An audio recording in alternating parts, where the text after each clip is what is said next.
નમસ્કાર દર્શક મિત્રો, તમે જોઈ રહ્યા છો GND ન્યૂઝ અને હું છું ધ્રુતિ પરમાર. પાદરા તાલુકાના સાદી ગામે રણુ જવાના રોડ પર આવેલી તલાવડી સર્વે બ્લોક નંબર 2283 જે જમીનનો ઉપયોગ ગોચર તરીકે થાય છે ત્યાંથી ગેરકાયદેસર રીતે માટી ખોદી કાઢવાનું મોટું કૌભાંડ બહાર આવ્યું છે.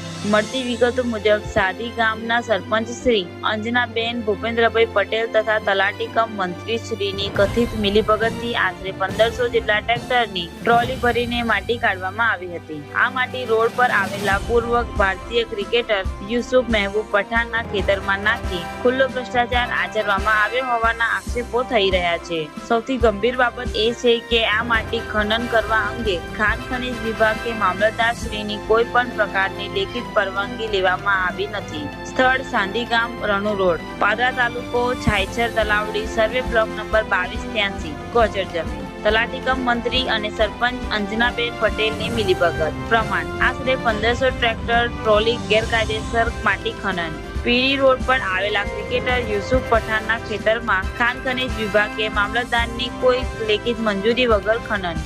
વિના પરવાનગી આટલા મોટા પાયે સરકારી ગોચર જમીનમાંથી માટી ઉપાડી લેવાતા સ્થાનિકોમાં ભારે રોષ જોવા મળી રહ્યો છે. હવે જોવાનું એ રહેશે કે ખાણ ખનીજ વિભાગ અને તંત્ર આ મામલે શું કાર્યવાહી કરે છે. જય હિન્દ, જય ભારત.